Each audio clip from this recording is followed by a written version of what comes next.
सूत जी महाराज शौनक को सुनाते कि एक समय देव ऋषि नारद घूमते घामते विशालापुरी में पहुंचे, जहाँ सनक सनंदन सनत सनत कुमार चारों भाई बैठे थे। चारों भाइयों की उम्र तो पूर्वजों के पूर्वज थे, लेकिन योग बल से सदा 5 साल के लगते थे। ज्ञान के पारगामी थे और अपने पर ब्रह्म परमात्मा का उनको साक्षात था। उन मुनीश्वरों ने देखा कि नारद जी इस विशाला नगरी में आ रहे हैं। नारद जी को देखकर मुनीश्वरों ने पूछा कि नारद जी, आज आप अतृप्त पुरुष की नहीं दिखाई दे रहे हैं, जैसे किसी का कोई कल कारखाना बंद हो गया हो, अथवा किसी को इनकम टैक्स की रेड पड़ी हो, या अथवा और कोई मुसीबत आई हो, तो जो आदमी जितना जैसा हताश सा और दौड़ा सा जाता है, उस प्रकार नारद की दशा देखकर मुनीश्वरों ने पूछा कि अतृप्त आदमी की नाई, वासना में उलझे हुए जीव की नाई नारद जी आप कहाँ कहाँ जल्दी जल्दी जा रहे हो। नारद जी कहते हैं, मुनीश्वरों, कलयुग का प्रभाव ऐसा तो फैल गया है कि कलयुग का मित्र अधर्म जहां तहां अपने पैर पसार चुका है। शांति, सुहृदता और माधुर्य मानो धरती से सूख रहा है। मैं पृथ्वी के प्रयाग, काशी, रंग क्षेत्र, पुष्कर, हरिद्वार और बड़े बड़े तीर्थों में गया। वहां भी देखा कि मनुष्य को शांति मिलने की कोई व्यवस्था नहीं, वहां भी हाय धमाधम, और पाखंडियों ने वहां वास किया है। मंदिरों का सत्व यवनों ने नष्ट कर दिया और तीर्थों का सत्व पाखंडियों ने नष्ट कर दिया। कथा का सत्व स्वार्थियों ने नष्ट कर दिया और शांति की कोई कीमत समझने वाला व्यक्ति शांति पाने के लिए भटके तो कोई जगह ही नहीं। पूरी धरती मैंने छान मारी, कहीं सुख और शांति नहीं। शांति धन से बड़ी है, शांति सत्ता से बड़ी है, शांति सौंदर्य से बड़ी है। खूब सुंदर हो और अंदर में अशांत की आग हो तो क्या सौंदर्य किस काम का। शांति सौंदर्य से बड़ी है, शांति सत्ता से बड़ी है। सत्ताधीश और अशांत है तो किस काम का उसका जीवन। शांति धन से बड़ी है, शांति स्वर्ग से बड़ी है। स्वर्ग में रहते और अशांति की आग में जले तो ऐसे स्वर्ग को आग लगाओ। शांति स्वर्ग से बड़ी है, शांति रिद्धि सिद्धियों से बड़ी है, यहाँ तक कि शांति भगवान से भी बड़ी है। बोले महाराज कैसे? जब तुम्हारा मन शांत होता है तो भगवान प्रकट हो जाता है। शांति के बल से भगवान आता है। जय राम जी की। चित्त शांत होगा तब भगवान प्रकट होता है। शांति भगवान को प्रकट करने वाली है, आध्यात्मिक सामर्थ्य प्रकट करने वाली है। ऐसी शांति महाराज इस कलयुग में देखने को नहीं मिलती। लोग पेट पालू द्विपाद पशु जैसे हो गए। आटा नमक दाल, रोजी रोटी और कपड़ा लत्ता की चिंता में, भवन के चक्कर में ही पूरे हैं। जिसको छोड़ जाना है उन चीजों के लिए तो मरमिट रहे दिन रात, और जो सदा साथ में रहता है उस परमेश्वर शांति के लिए लोगों को समय नहीं। और जिस किसी को थोड़ी बुद्धि है, समय है, तो जहां जाओ वहां महाराज कलयुग के मित्र अधर्म ने अपने पैर पसारे। धरती पर विचरण करते करते मैंने आश्चर्य देखा। वृंदावन में एक महिला है, उसके 2 बेटे हैं। माँ तो जुआन है और बेटे बूढ़े और मूर्छित। महाराज में चकित हो गया। माँ विलाप कर रही है, दुखी है। इर्द गिर्द उसकी परिचारिका है, सेविका है। कोई पंखा हाँक रही तो कोई पानी छिटक रही, कोई ढाढस बंधा रही है। महाराज में उधर को गया, उस महिला की नजर मेरे पर पड़ी। भो भो साधु क्षणम तिष्ठः। हे संत पुरुष सुनो सुनो, जरा देर ठहरो, आपको देखकर मुझे थोड़ी शांति मिल रही है। महाराज मेरा दुख आपके द्वारा ही दूर होगा। जब उसने मीठे वचन विनम्र वचन कहे, मैंने देखा, पूछा कि देवी तुम कौन हो और ये जो सोए हैं ये श्वेत बाल वाले पुरुष कौन है? उस देवी ने कहा ये मेरे पुत्र हैं। मेरे तो बाल काले हैं और इनके बाल सफेद हो गए। मैं तो युवती हूं और ये बूढ़े हो गए। नारद जी ऐसे तो हम अव्यक्त रूप में रहते हैं, लेकिन कभी कभार तुम जैसे संत के प्रभाव से हम साकार रूप में दिखाई देते। मेरा नाम भक्ति है और इन पुत्रों का नाम ज्ञान और वैराग्य है। कर्नाटक में मैं उत्पन्न हुई, बंग देश में मैं बड़ी हुई। महाराष्ट्र में मैं सम्मानित हुई, द्रविड़ देश में मैं भी पुष्ट हुई। महाराज गुजरात में मेरा अंग भंग हुआ, पाखंड के कारण मैं जीर्ण शीर्ण हो गई। अब वृंदावन में आया हूँ भगवान की लीला स्थली में। इससे मैं तो थोड़ी पुष्ट हुई हूँ, युवती हूँ, लेकिन मेरे बेटे तो मूर्छित से हैं, जगते ही नहीं है। महाराज पुत्र वृद्ध और बेहोश तो माँ कितनी दुखी होती होगी। महाराज आप मेरे कष्ट का निवारण करो। मैंने पूछा ये सब माइयाँ कौन है देवियाँ? उसने कहा कोई गंगा है तो कोई यमुना है तो कोई प्रयागराज है।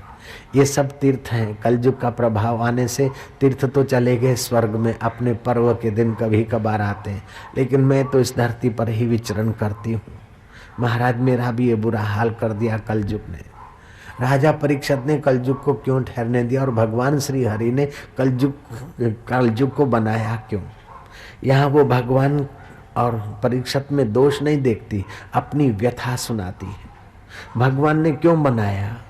जैसे बालक को हर चीज मिल जाती है, लेकिन कभी कभी माँ बाप जानबूझ के सोचते हैं कि बालक अपने पुरुषार्थ से उस जगह को पहुँचे। कभी गिरा हुए बालक को तो माँ बाप उठाते, लेकिन कभी कभार माँ बाप सोचते हम नहीं उठाते, अपने बल से उठे। ऐसे ये युग गिराने वाला है और हरी टुकुर टुकुर देख रहे हैं कि गिराने वाले युग में भी मेरे बेटे मेरे बच्चे कथा कीर्तन सत्संग और पुरुषार्थ करके उठे और मुझसे गले लगे तो और पुरुषार्थी माने जाएंगे। और कलयुग को श्री हरि ने क्यों ठहरने दिया? परीक्षित ने कलयुग को देखकर परीक्षित ने तो तीर कमान उठाया, तेरे को नष्ट करूंगा। कलयुग असली रूप में आ गया, राजा का सा वेश था, फिर असली रूप में प्रकट हुआ। महाराज आप मुझे न मारिए, न मुझे रहने के लिए आपके देश में कहीं जगह दीजिए। महाराज मेरे में दोष तो बहुत है, लेकिन एक बड़ा भारी गुण है। सतयुग में सत्य धर्म का पालन करते हुए 12 वर्ष तप करने से जो मिलता था, द्वापर और त्रेता में पूजा और यज्ञ करने से जो मिलता था, कलयुग में वो केवल हरिनाम कीर्तन हरिनाम की माला से उतना लाभ होगा। ये मेरे में सद्गुण है महाराज, इसलिए मुझे रहने दीजिए। महाराज ने रहने तो दिया। कलयुग दूर दूर जाके खड़ा रहा, हंसा। बोले क्यों हंसता है रे?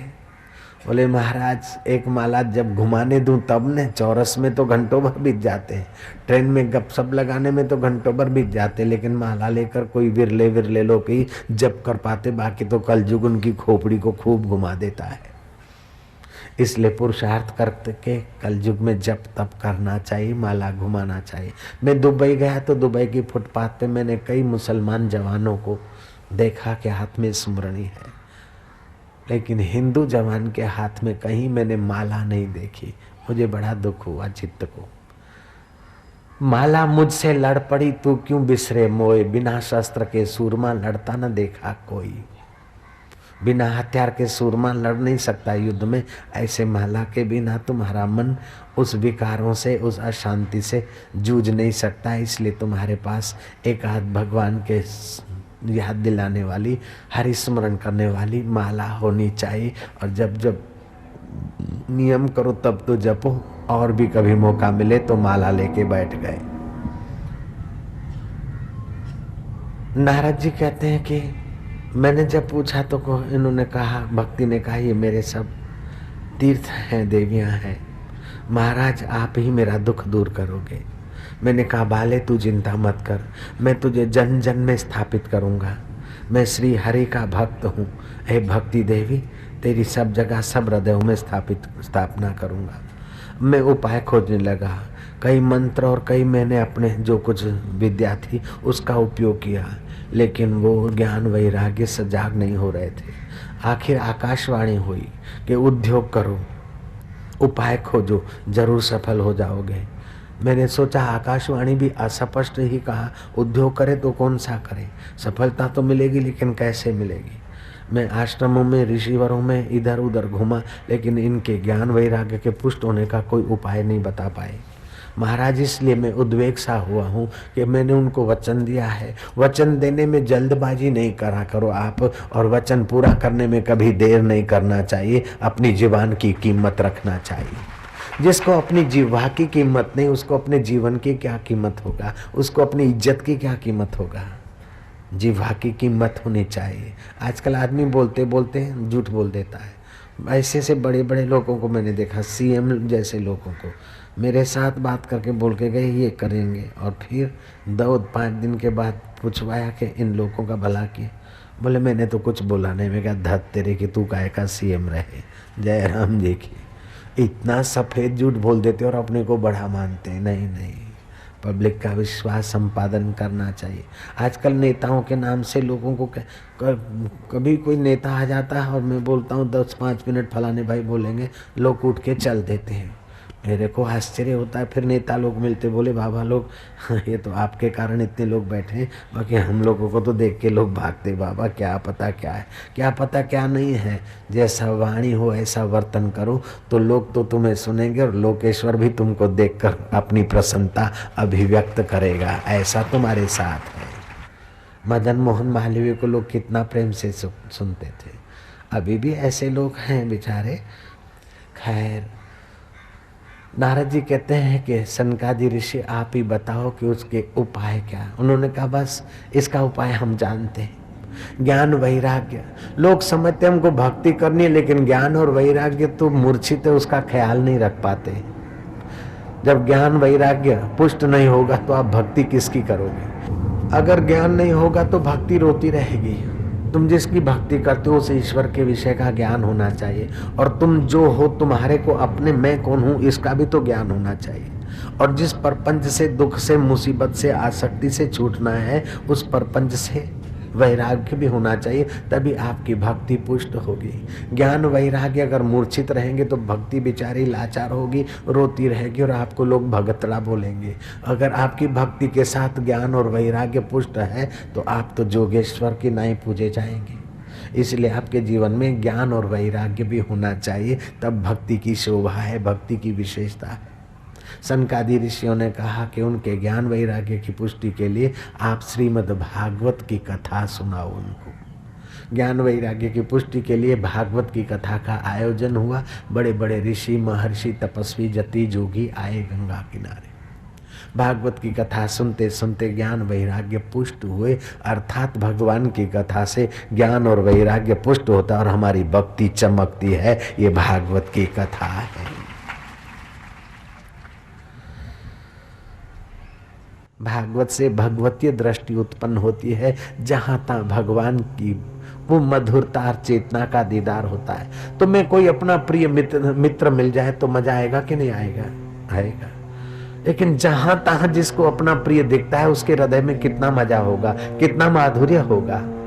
तो भागवत आपको जहां तहां अपना वास्तविक प्रिय है, जो मौत में भी हटता नहीं, ऐसा वास्तविक प्रिय परमेश्वर की खबर सुनाता है और आपका अज्ञान हर लेता है, आपका देह अध्यास हर लेता है। आद्य शंकराचार्य ने कहा, गलते देहाध्यासम विज्ञाते परमात्मनि यत्र यत्र मनो जाति तत्र तत्र समाधय।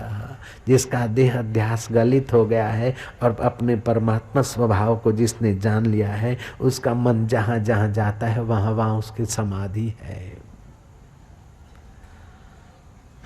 भागवत अपने आप में पूर्ण है, उसका एक एक स्कंद पूर्ण है, एक एक अध्याय पूर्ण है, एक एक श्लोक पूर्ण है, एक एक वाक्य पूर्ण है और एक एक शब्द पूर्ण है, क्योंकि पूर्ण पुरुषोत्तम से निकला है। और पूर्ण पुरुषोत्तम कृपा करके कलयुग के जीवों को शुद्ध करने के लिए प्रेरणा किया है नारद जी के द्वारा व्यास जी के हृदय में। ऐसा श्रीमद् भागवत का प्रसाद है।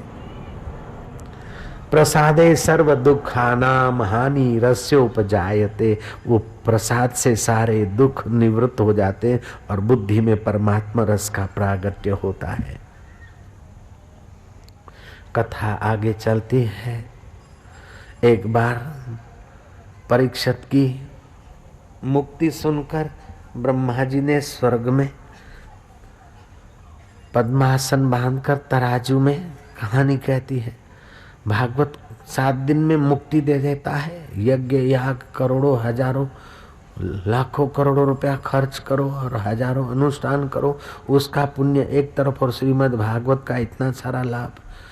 ब्रह्मा जी ने तराजू में और शुभ कर्मों को रखा और भागवत के फल को रखा तो पल्लड़ भारी हुआ।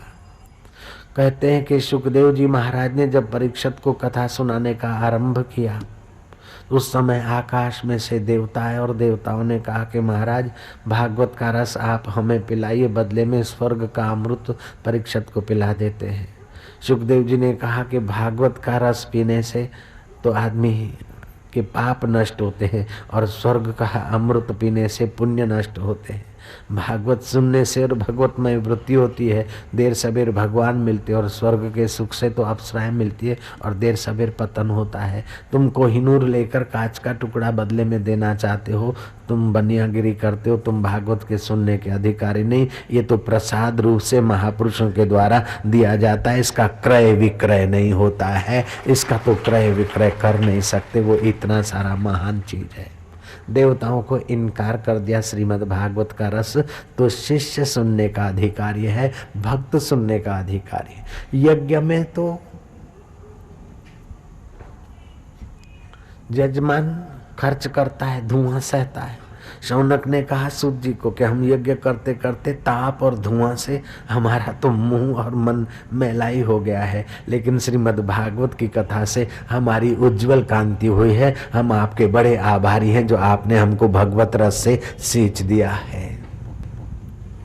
कलयुग केवल हरि गुण गाहा, कलयुग केवल हरि गुण गाहा, गावत नर पावहि भवथा, गावत नर पावहि भवथा।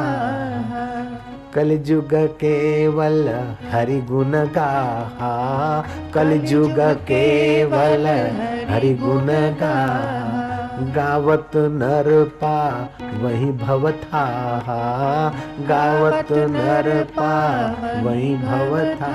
कल युग में हरि गुणगान करो, परमात्मा को कहो प्रभु तेरी लीला परंपार है। प्रभु कैसा तू, हरा हरा घास खाती है बकरी गाय भैंस, सफेद दूध, वाह हरि तेरी महिमा। नन्ही नन्ही आंखें इन जीवों की कैसे बनाता होगा, इन पेड़ों के पत्ते और पत्तों की डिजाइन और फूलों की डिजाइन तो कैसी तेरी व्यवस्था है। वाह प्रभु तेरी लीला अपरंपार है। चलते फिरते जो कुछ दिखे संसार का, उसका आश्चर्य देखो, क्या क्या दुनिया बनाई और रोज बनता बिगड़ता रहता है, फिर भी तेरी पिटारी में कभी कमी नहीं होती। सूरज चंद्रमा तारे आकाश, कई बुद्धिमान धरती पे आते हैं, कुछ खेलते हैं बोलते हैं प्रसिद्ध होते फिर चले जाते और होते, तेरी महिमा अपरंपार है। जो तिद भावे सो भलीकार, तू सदा सलामत निरंकार। इस प्रकार भगवान के गुणगान करो, भगवान को दुलार करो, धन्यवाद दो। अगर अपमान होता है, सासू डांटती है तो बहू रानी, सासू मर जाए अथवा सासू से अलग हो जाए, ऐसा पति के कान मत चढ़ा। सासू जब डांटे तो उस ईश्वर को कहे वाह प्रभु तू मुझे परिपक्व करने के लिए सासू के द्वारा कभी तो युक्ति युक्त तो कभी कैसे ही उपदेश दिलाता है। वाह प्रभु, तू प्रभु को धन्यवाद दे। और कभी बहू इधर उधर आंख दिखाए या गड़बड़ करे तो सासू माता तू बुरा मत मानना, बहू के द्वारा तेरी आसक्ति छुड़ाने की प्रभु की कैसी व्यवस्था है। वाह प्रभु, कभी देरानी के द्वारा कुछ हो या जेठानी के द्वारा हो तो उस ईश्वर को धन्यवाद दो कि संसार में आसक्ति मिटाने के लिए करता है। जब आपस में प्रेम होकर चलता है तो तू हमारा विषाद मिटाने के लिए सासू के द्वारा स्नेह देता है, बहू के द्वारा देरानी जेठानी के द्वारा हमारा विषाद मिटाने के लिए तू स्नेह देता है। और कभी गड़बड़ दे दे तो तू समझ लेना कि वो परमात्मा तुम्हारा अहंकार और गलती मिटाने के लिए गड़बड़ देता है। वाह प्रभु तेरी महिमा अपरंपार है। आपको भागवतीय धर्म की मुलाकात हो जाएगी। आपको समाज में कोई कोसता हो और झूठ मूठ आपकी निंदा करता हो तो आप उसको धन्यवाद देना कि आप मेरी सहन शक्ति बढ़ा रहे हो। अगर सचमुच में निंदा करता है और आप में गलती है तो अपनी गलती निकालने के लिए किसी को प्रेरित कर रहा है, ऐसा समझकर आप अपनी गलती निकाल कर बादशाह हो जाइए। अगर आपको मान सम्मान मिलता है तो उसे प्यार करना कि तूने मुझे मान सम्मान के योग्य बनाया और उसके अंतःकरण में मुझे सम्मान देने की प्रेरणा की। प्रभु सम्मान देकर देकर तू मेरा विषाद दूर कराता है, और अपमान देकर तू मेरा अहंकार दूर कराता है, और विघ्न देकर तू मेरी बेवकूफ़ी दूर कराता है, और मेरे में पौरुष भरता है। प्रभु तेरी व्यवस्था बड़ी सुंदर है, धन्यवाद है, आनंद है, मौज है। ऐसा नहीं कि भगवान ने ऐसा क्यों कर दिया, भगवान ने ऐसी दुनिया क्यों बनाई। अरे दुनिया तो अच्छे के लिए बनाई। एक आदमी ने कुआं खुदवाया कि गांव के लोग ठंडा ठंडा पानी, मीठा पानी पिए। लोग पानी भरते थे, कोई बेवकूफ़ दारू पी के कुएं में कूद पड़ा। अब उसकी माँ गालियां देने लगी कि सेठ का सत्यानाश हो, कुआं खुदवाया, मेरा बेटा मर गया। न कुआं खुदवाता तो मेरा बेटा थोड़ी मरता, मेरे बेटे को मारने के लिए मैंने कुआं खुदवा दिया। बेटे को मारने के लिए कुआं नहीं खुदवाया, लेकिन कोई कुएं में डूब मरे तो वो सेठ भी क्या करे। ऐसे ही संसार तुम्हारे को डूब मरने के लिए नहीं बनाया, संसार तो संसार सागर से पार होने के लिए बनाया। फिर कोई अज्ञान से डूब मरे तो वो सच्चा सेठ क्या करे भला। बहुत गई थोड़ी रही, बहुत गई थोड़ी रही, व्याकुल मन मत हो, व्याकुल मन मत हो। धीरज सबका मित्र है, धीरज सबका मित्र है। करी कमाई मत खो, करी कमाई मत खो। गम की अंधेरी रात में दिल को न बेकरार कर, सुबह जरूर आएगी, सुबह का इंतजार कर। जरा जरा बात में अपने को डिप्रेस मत कर, जरा जरा बात में अपने दिल को बेकरार मत कर। हाय रे हाय, अब मेरा क्या होगा, मेरा क्या होगा। अरे मुर्दे को प्रभु देता है कपड़ा लकड़ा आग, जिंदा नर चिंता करे उसके बड़े अभाग। चिंता करता है तो इस बात की कर कि दिल में छुपा हुआ दिल भर उसको कैसे पाऊं और कब मिलेगा, इस बात का चिंतन कर। रोटी की चिंता, कपड़े की चिंता, उसकी चिंता। मुर्दे को प्रभु दे रहा है कपड़ा लकड़ा आग। जो दो दो मर्डर करते हैं, खून केस करते हैं, उनको भी जेल में रोटी मिलती है, तो तेरे को रोटी नहीं मिलेगी? नहीं मिलेगी तो इज्जत उसकी जाएगी, तेरे बाप का क्या जाता है। खा खा के भी तो लोग मर रहे, तो नहीं खा के भी मरना ही तो है, और क्या है। खा खा के जितने लोग मरे उतना बेखाए कोई नहीं मरा है। जयराम जी बोलना पड़ेगा। खा खा के जितने लोग मर रहे हैं उतना कोई भूखा नहीं मर रहे। खा खा के भी तो मरना है। जो भोग भोग के भी मर रहे हैं, भोग के तो बीमार हो रहे हैं, भोग के तो मर रहे हैं, अशांत हो रहे हैं, तो भोग कम आ गया तो क्या बड़ी बात है। हाय रे हाय, उनको तो इतना बड़ा बंगला और मेरे को तो खाली 2 कमरे वाला फ्लैट है। लेकिन जिसको 7 कमरे वाला मकान है या 2 कमरे 4 कमरे वाला है, वो भी मेहमान है संसार में, और तुम भी मेहमान है। ये तो एक धर्मशाला है। होटल में जाते हो, बढ़िया चम्मच, बढ़िया ये वो सब धर्मशाला की चीज़ों का उपयोग करो, बाकी बांध के तो साथ में नहीं आते। कुछ लोग तो होटल का माल भी, हवाई जहाज का माल भी, चमचे वमचे ये रकाबियाँ बकाबियाँ जहाज की भी घर में ले, लेकिन घर में लाकर भी यहीं रख के जाएंगे, वहां तो कोई नहीं ले गया। एक चतुर आदमी था, अपने दोस्त के साथ, दोनों दोस्त गए टी पार्टी में। आइसक्रीम की टी पार्टी थी और सेठ ने चांदी के चम्मच से आइसक्रीम खाए, मेहमान व्यवस्था। खाते खाते ने सोचा कि चम्मच अपने ले चले, तो एक जरा भोला बाला था और दूसरा चतुर था। बोले चम्मच तो ले लो, तो बोले डाल दे। उसने डाल दिया अपने कोट की जेब में चम्मच, एक चांदी का चम्मच। दूसरा चतुर था, उसने दुल्हा के पास जाके कहा, आज मेरा दुल्हा, मेरा मित्र दुल्हा बना है, मैं तुमको एक मैजिक दिखाता हूँ, एक जादू दिखाता हूँ। बहरा इधर आओ, एक चांदी का चम्मच लाओ। लाए चांदी का, देखो ये चांदी का चम्मच है। उस मित्र को तो उसने क्या करा, चम्मच छुपाने के लिए अटकल कर दी। बोले तू अपने बूट में डाल दे। चम्मच बूट की साइड में डाल दिया और बुद्धू मित्र ने बूट पहन लिया। चतुर मित्र गया, बोले चम्मच लाओ बहरा। बहरा से चम्मच लेके कोट में रख दिया। बोले देखो ये चम्मच मैं अपने कोट में डालता हूँ, इसके जूते में से निकलो।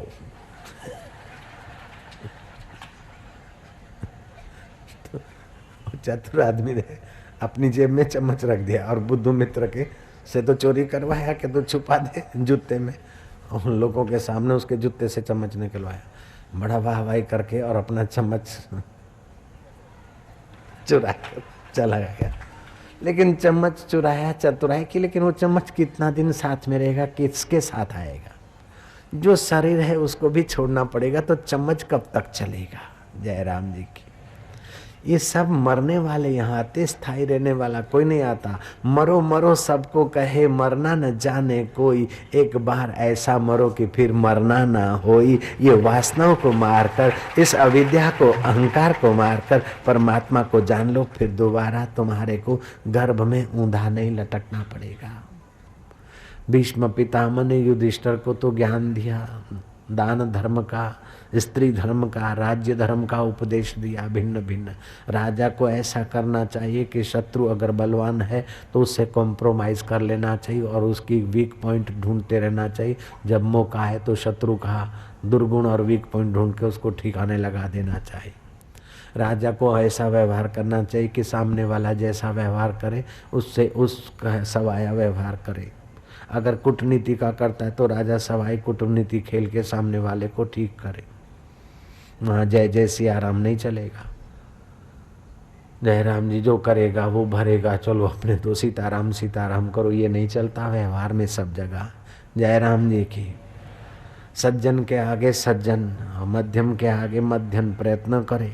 राजा को चाहिए कि पापी और दुष्टों के हाथ में धन और सत्ता न जाने दे। दुष्टों और पापियों के हाथ में धन और सत्ता जाएगी तो आम आदमी बहुत दुखी होंगे, परेशान होंगे। उचित है कि जो हीन कर्मी है, हीन स्वभाव वाले हैं, उनको दबा कर रखे और जो सज्जन है उनको प्रोत्साहित करे। इसमें प्रजा की और राजा की शोभा है।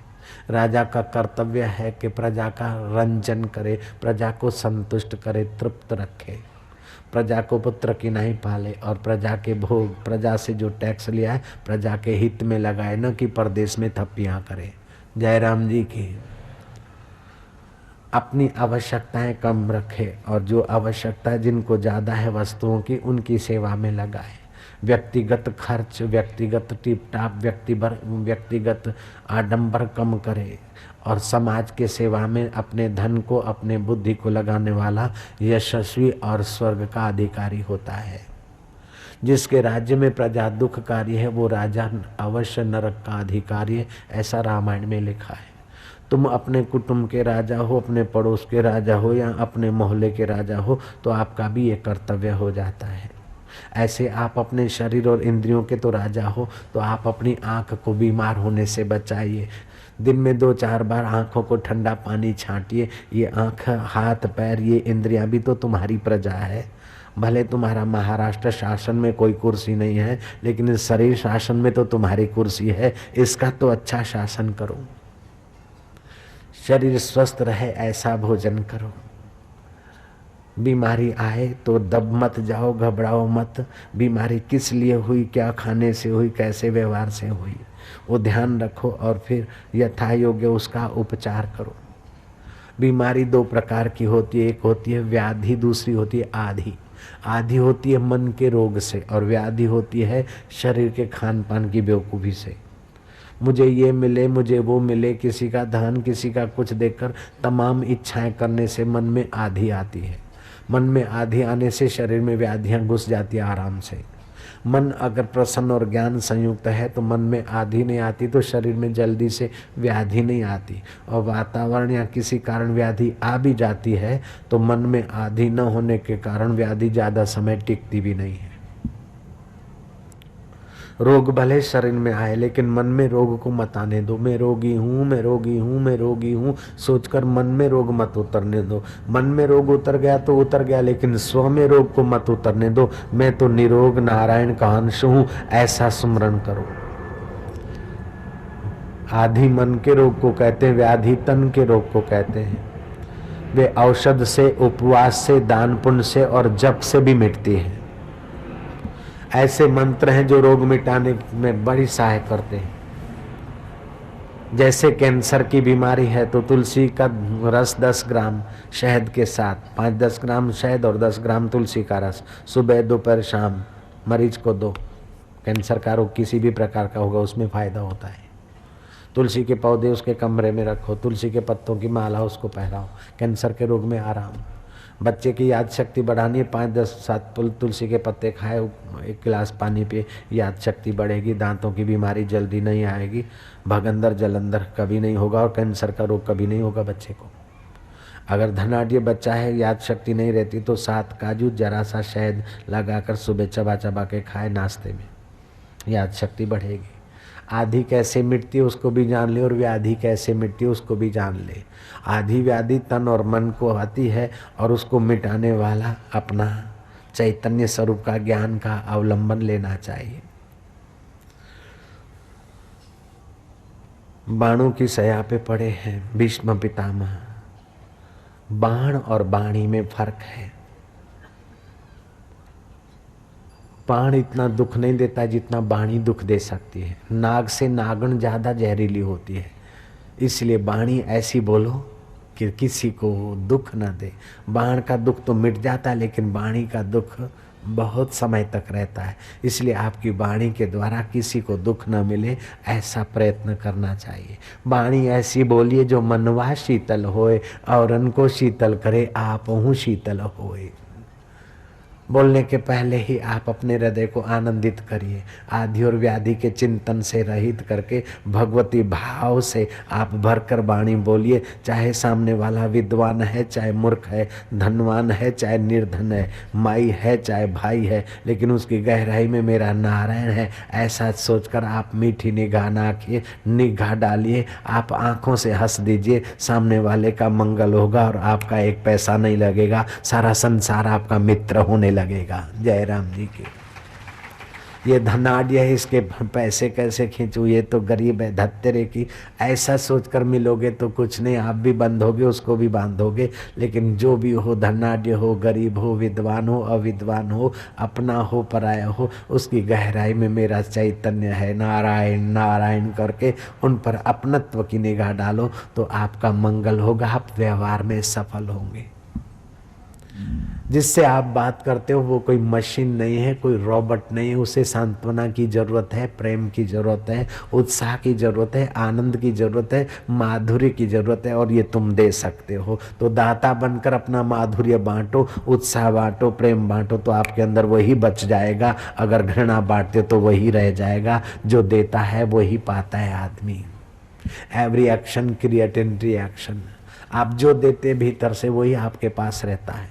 गुलाब गुलाबी क्यों है कि वो गुलाबी कलर वापस देता है, इसलिए उसके पास गुलाबी रहता है। हरा रंग हरा क्यों है, पत्ते हरे क्यों है कि हरा रंग वापस देते हैं। जो देते हो वही आपके पास रह जाता है। एक महात्मा बैठे थे, किसी अनजान व्यक्ति ने कहा, बाबा इस नगर में मैं रहना चाहता हूँ, ये नगर कैसा है, हम बस सकते इसमें?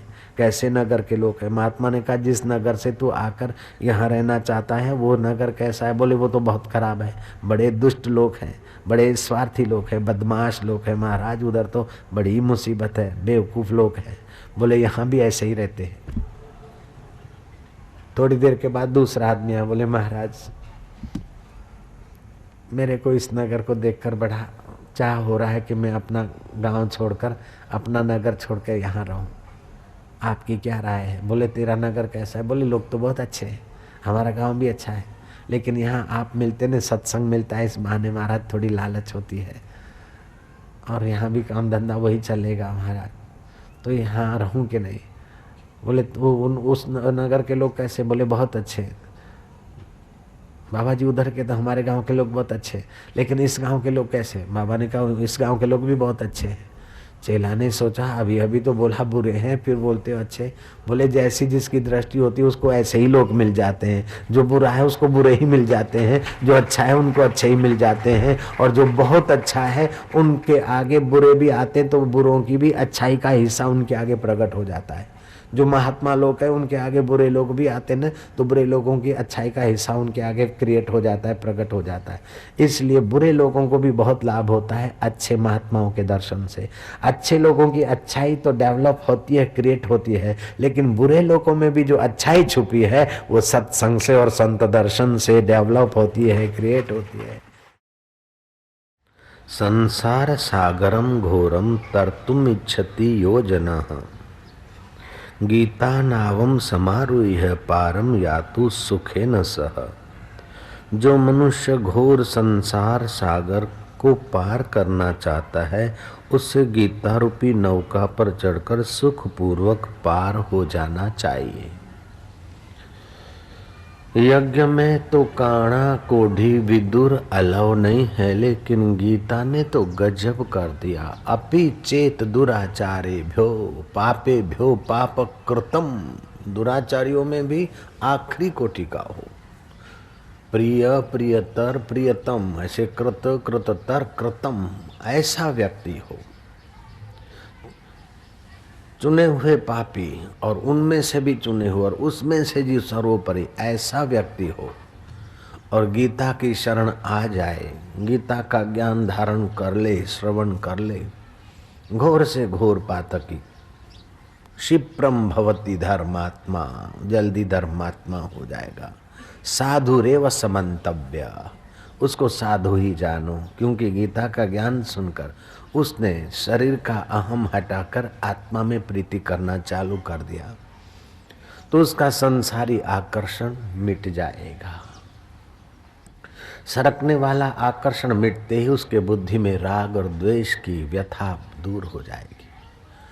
सरकने वाले आकर्षण के कारण ही प्राणी का चित्त अशुद्ध रहता है और अशुद्ध चित्त ही चंचल होता है। शुद्ध चित्त में चंचलता नहीं, और जो शांत है त्यों शुद्ध है और जो शुद्ध है त्यों शांत है। जैसे नाविक नाव को ले जाता है, नाव नाविक को ले भागती है, ऐसे ही शांत चित्त शुद्ध होता है और शुद्ध चित्त शांत होता है, ऐसे सामर्थ्य प्रकट होता है। सुखी रहने का सामर्थ्य, जिसमें भीतर सुखी रहने का सामर्थ्य नहीं है, वो विषय विकारों की थपेड़ों में अपने को सताता रहता है।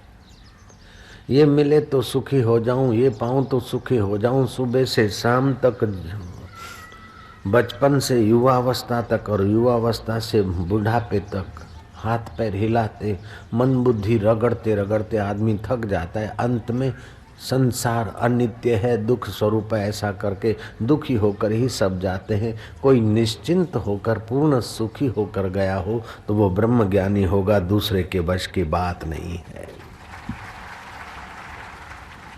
सौराष्ट्र में एक संत हो गए, अखा भगत उनका नाम। अखा भगत नो अनुभव बहु ऊंडो।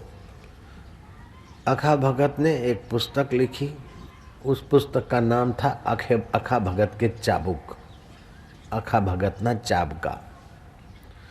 उसका एक वाक्य है, सजीवाए निर्जीवा ने घड़्यो। सजीव चैतन्य जीव ने निर्जीव पत्थर में से कोई देवी देवता भगवान घड़ा। सजीवाए निर्जीवा ने घड़्यो, पछी एने के मने काई दे, मेरे को कुछ दे। अखो तमने ई पूछे कि तमारी एक फूटी के बे। ईश्वर की पूजा उपासना करो, लेकिन उससे मांग मांग कर वासना की धारा में बहो मत। ईश्वर कौन है, तुम कौन हो, इस प्रकार का गीता का ज्ञान लोगे तो फिर ईश्वर की मूर्ति में भी तुम्हें परमात्मा दिखेगा और मूर्ति बिना भी तुम्हें परमात्मा की महक आएगी, परमात्मा का रस आएगा। तुम तो तृप्त हो जाओगे, तुम्हारे संग में आने वाले भी तृप्ति का अनुभव करने लगेंगे। ऐसा तुम्हारा हृदय मंदिर बना दो ना भाई। महापापादि पापानि गीता ध्यानम करोति चेत क्वचिद स्पर्शम न कुर्वन्ति नलिनी दलम उमम्बतो। जिस प्रकार कमल के पत्ते जल को स्पर्श नहीं करते, कमल के पत्तों पर जल नहीं ठहरता, ऐसे आपके चित्त में दुख नहीं ठहरेगा। दुख के निमित्त बहुत होते हैं, लेकिन दुख क्यों होता है इस बात पर विचार करना चाहिए। और दुख के निमित्त को पकड़कर अगर उससे जूझते रहोगे तो दुख की जड़ें कभी नहीं मिटती। सारा जीवन चला गया, बड़े बड़े विद्वान तपस्वी जति जोगी रगड़ रगड़ के अपने को थक गए। दुख के निमित्त होते हैं, कभी आता है प्रारब्ध वेग से दुख, कभी आता है अपनी बेवकूफ़ी के कारण, गलत निर्णय से दुख, कभी आता है प्रकृति के प्रभाव से दुख, कभी आता है किसी दुष्टों के स्वभाव से दुख, कभी आता है मित्रों में आसक्ति के कारण दुख। लेकिन इतने ही कारण नहीं है। इन कारणों को खोजते खोजते जब तक अनिर्वचनीय कारण तक नहीं पहुंचोगे तब तक दुखों की जड़ें नहीं हटेगी। मुर्गी पहले कि अंडा पहले? मनुष्य कर्म करता है तो फल पाता है, तो कर्म किए तब फल पाया, तो कर्म पहले कि फल पहले? कर्मों से शरीर मिलता है तो पहले कर्म हुए फिर शरीर हुआ, तो बिना शरीर के कर्म कैसे हुए? बिना शरीर के कर्म नहीं हुए तो कर्मों के बिना शरीर कैसे मिल गया? बिना कर्म के शरीर नहीं होता है और शरीर के बिना कर्म नहीं होते हैं, तो कर्म पहले या शरीर पहले?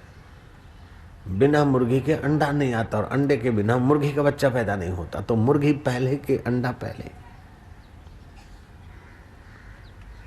इसको खोजते खोजते जब तक अनिर्वचनीयता तक नहीं पहुंचते तब तक इसका समाधान नहीं मिलेगा।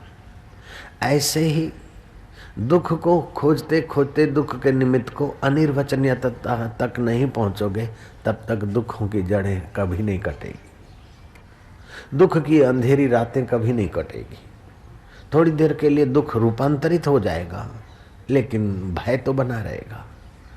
धनवान को निर्धनता का भय बना रहेगा, यशस्वी को अपयश का भय बना रहेगा, तंदुरुस्त को बीमारी का भय बना रहेगा और जिंदे को मरने का भय बना रहेगा। है कि नहीं? आए कि नहीं आए? जीवित को मृत्यु का भय बना रहेगा, सुखी को दुख का भय बना रहेगा, पहलवानों को दुर्बल होने का भय बना रहेगा। और जो मिलते हैं ना, जब लग रहेंगे चांद सितारे, तुम हो हमारे हम है तुम्हारे, परदेसी तुम भूल न जाना, वायदा किया है साथ निभाना, तो साथ टूट न जाए उसका भय बना रहेगा। और साथ टूटे बिना रहता भी नहीं है। कितना भी एग्रीमेंट करो, कितना भी गले लगो, चिपके रहो, फिर भी जहाँ सहयोग है वहाँ वियोग होता ही है। जहाँ मेल है वहाँ से बिछड़ना भी होता है। जब तक ये गीता का सुपर ज्ञान हमारे जीवन में नहीं आता तब तक हमारे दुख करवटें लेते रहते। जैसे कठियारा है, सिर पर काठी का बोझा उठा के जा रहा है, हाय थके दुखी हुए, रख दिया कंधे पे, हाश आराम मिला, दुख मिटा नहीं, दुख मिटा नहीं, दुख ने करवट ली, बदला। कंधा थका दूसरे कंधे पे रखा के हाश आराम मिला। दूसरा कंधा थका, बाजार तक पहुंच गए, बेच दिया, पैसे मिल गए, हाश बोझा उतरा। बोझा उतरा नहीं है, बोझे ने करवट ली है बेटा। पैसे मिले, सीधा सामान खरीदा, घर आए, कमा के सीधा सामान लेकर आए। अब भूख लगी, रोटी खाई, रोटी खाते पेट पे आराम से हाथ घुमा के हाश निश्चिंत हो गए। लेकिन 4 घंटे के बाद जो खाया है उसको खाली करने की चिंता होना जरूरी है, और जो खाली किया भरने के लिए फिर वही करना चालू हो जाएगा। बहू रानी सासू के पैर दबाती है आर्य नारी। सासू पूछती है कि बहू रानी घर का काम हो गया? बोले माँ सासू जी सारा काम हो गया, बर्तन भी मांज छड़े हैं। और तो क्या, बब्बू के बाप को खांसी थी ना, तो थोड़ा सा अदरक, जरा सा शहद और थोड़ा सा काली मिर्च की 2 बूंदें मिलाकर उनको चाटने को दे दी चम्मच में, और वो भी सो गए और चम्मच भी मैंने मांज के रख दी। कोई काम बाकी नहीं है। बेटी दूध बूध जमा दिया, बोले सब कंप्लीट है, बर्तन भी कोई जूठा नहीं, बुहारियां तो दिन को हो गई, सारा काम निपटा लिया। अच्छा अब तू सो जा, सारा काम पूरा हो गया? बोले हाँ। सुबह हो और बहू रानी से सासू पूछे कि सारा काम फिनिश हो गया तो अभी तो कोई काम बाकी नहीं है? वो हंसेगी, बोले कोई काम बाकी नहीं, क्या सारे काम बाकी है?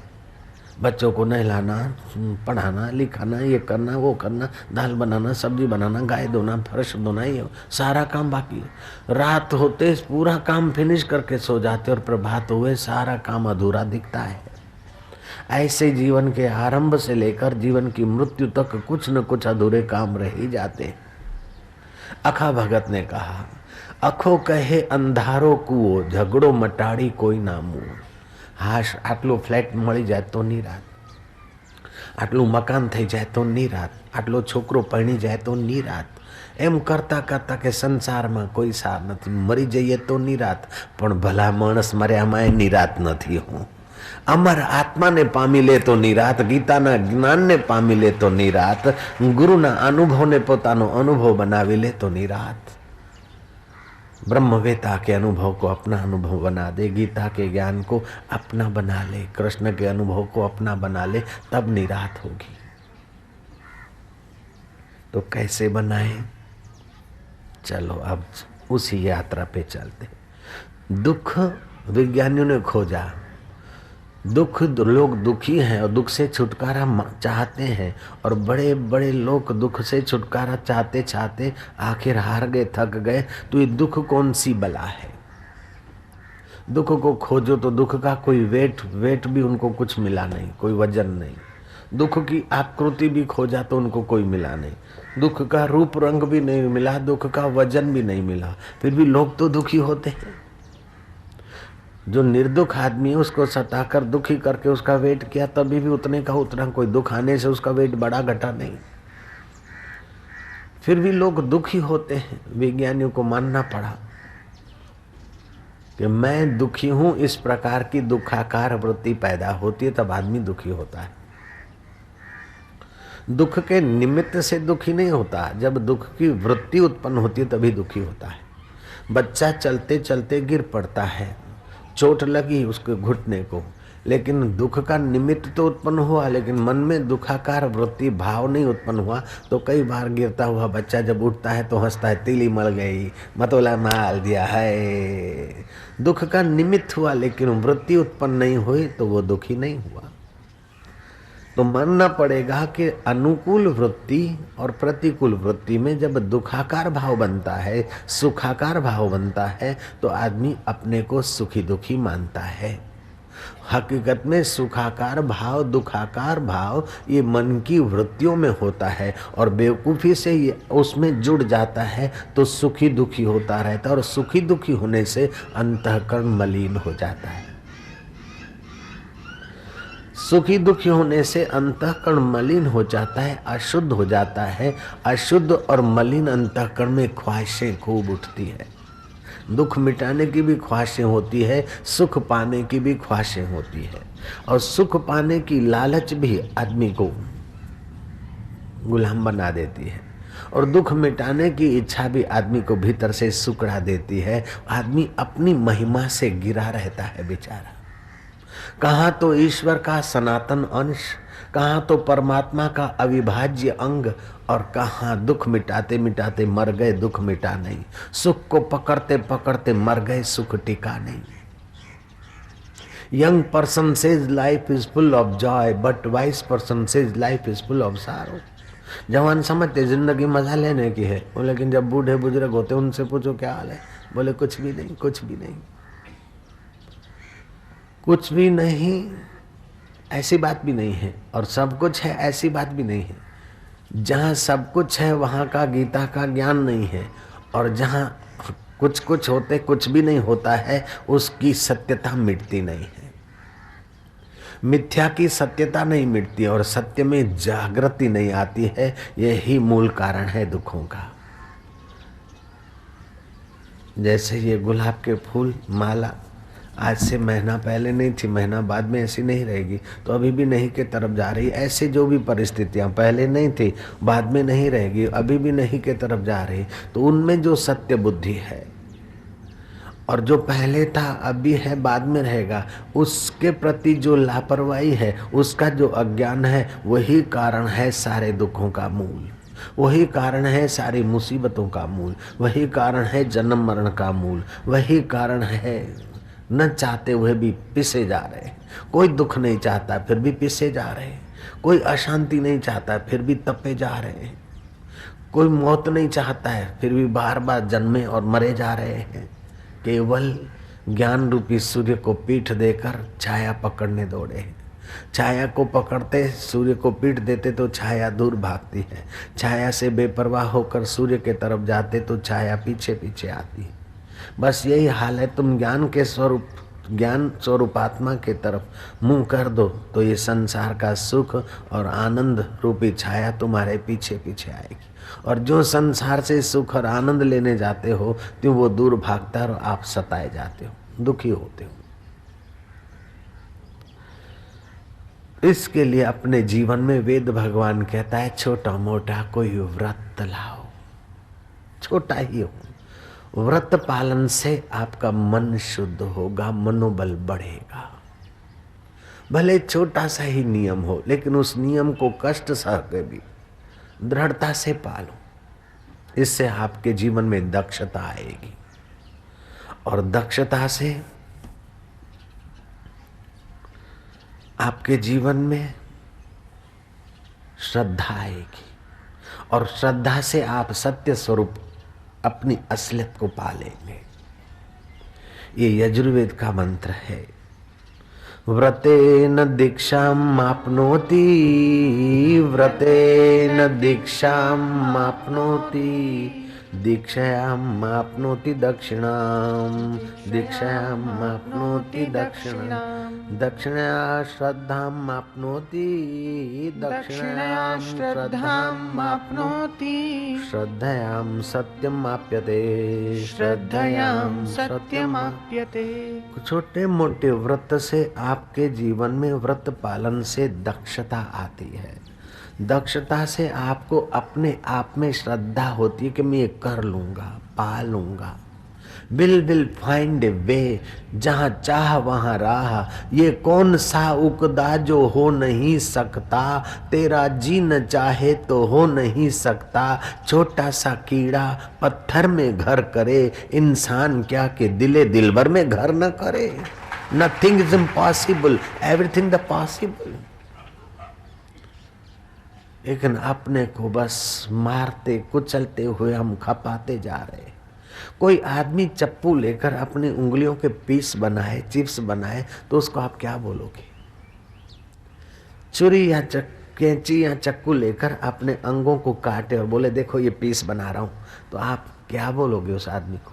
पागल बोलोगे ना? पागल भी ऐसा नहीं करता। अपने अंगों को काटकर चिप्स बनाकर दिखाने की पागलपन तो पागल को भी नहीं होती। तो जैसे शरीर के अंगों को काट काट के दिखाना के देखो चिप्स बनाए, तो ये पागलपन से भी गई बीती बात है। उससे भी ज्यादा गई बीती बात है कि हम अपने को ही काटे जा रहे हैं, अपने को ही कोसे जा रहे हैं, अपने को ही सताए जा रहे हैं। कृपा करो, अपने पर मेहरबानी करो। अपने को बहुत कोसा तुमने, अपने को बहुत सताया और आपको पता तक नहीं चला कि मैंने अपने को कोसा, अपने को सताया है। आप अपने से ज्यादा तुच्छ वस्तु को महत्व देकर अपने को कोसते हैं। सिगरेट मिल जाए, मजा आ जाए, तो निकोटिन पॉइजन को आप अपने मजे से ज्यादा महत्व दे दिया। पान मसाला खा लूं, मजा आ जाए, है तो सुपारी और तंबाकू का मिश्रण, उससे धातु कमजोर होता है। अन्न नली में चांदे पड़ते हैं, श्वास नली के पास ही अन्न नली होने के कारण ऑपरेशन भी बड़ा खतरे से भरा होता है। लेकिन मजा लेने के लिए पान मसाला जिसमें छिपकलियों का पाउडर डालते, जो पतंगी मरत दिए के ऊपर पतंगियों को खाने के लिए जो मरती रहती है छिपकली, ऐसे छिपकलियों का पाउडर पान मसालों में, ऐसी चीज को इतना महत्व दिया कि आप अपने को खो बैठे। हाय पान मसाला तू सुख दे, हाय बीड़ी तू सुख दे, हाय शराब तू सुख दे। नहीं नहीं, तू जिसको अपना मोहर मारता है वही सुख देने की भ्रांति तुझे दिखाती। तू अपना सुख वहां फेंक कर गुलाम मत बन। जैसे कुत्ता हड्डी चबाते चबाते महड़ों में घा हो जाता है, अपनी महड़ों का अपने मुंह का रक्त आता है, लेकिन बेवकूफ़ी से समझता कि इसमें से मजा आ रहा है। ऐसे ही आप अपने को सता कर विषयों के परिस्थितियों के गुलाम होकर मानते कि हाश ये हुआ तब सुखी हुआ, ये हुआ तब मैं निश्चिंत हुआ, ये हुआ तब मैं सुखी हुआ। ये आप अपने को अनजाने में सताए जा रहे हैं। गीता ये बेवकूफी अनजानपना तुम्हारा हटाने के लिए आई है। गीता अज्ञान हटाने के लिए आई है। गीता अविद्या हटाने के लिए आई है। गीता अस्मिता हटाने के लिए आई है। गीता राग द्वेष हटाने के लिए आई है। गीता अभिनिवेश हटाने के लिए आई है। और गीता सुख सामर्थ्य देने को आई है। गीता समता के सिंहासन पर बिठाने को आई है।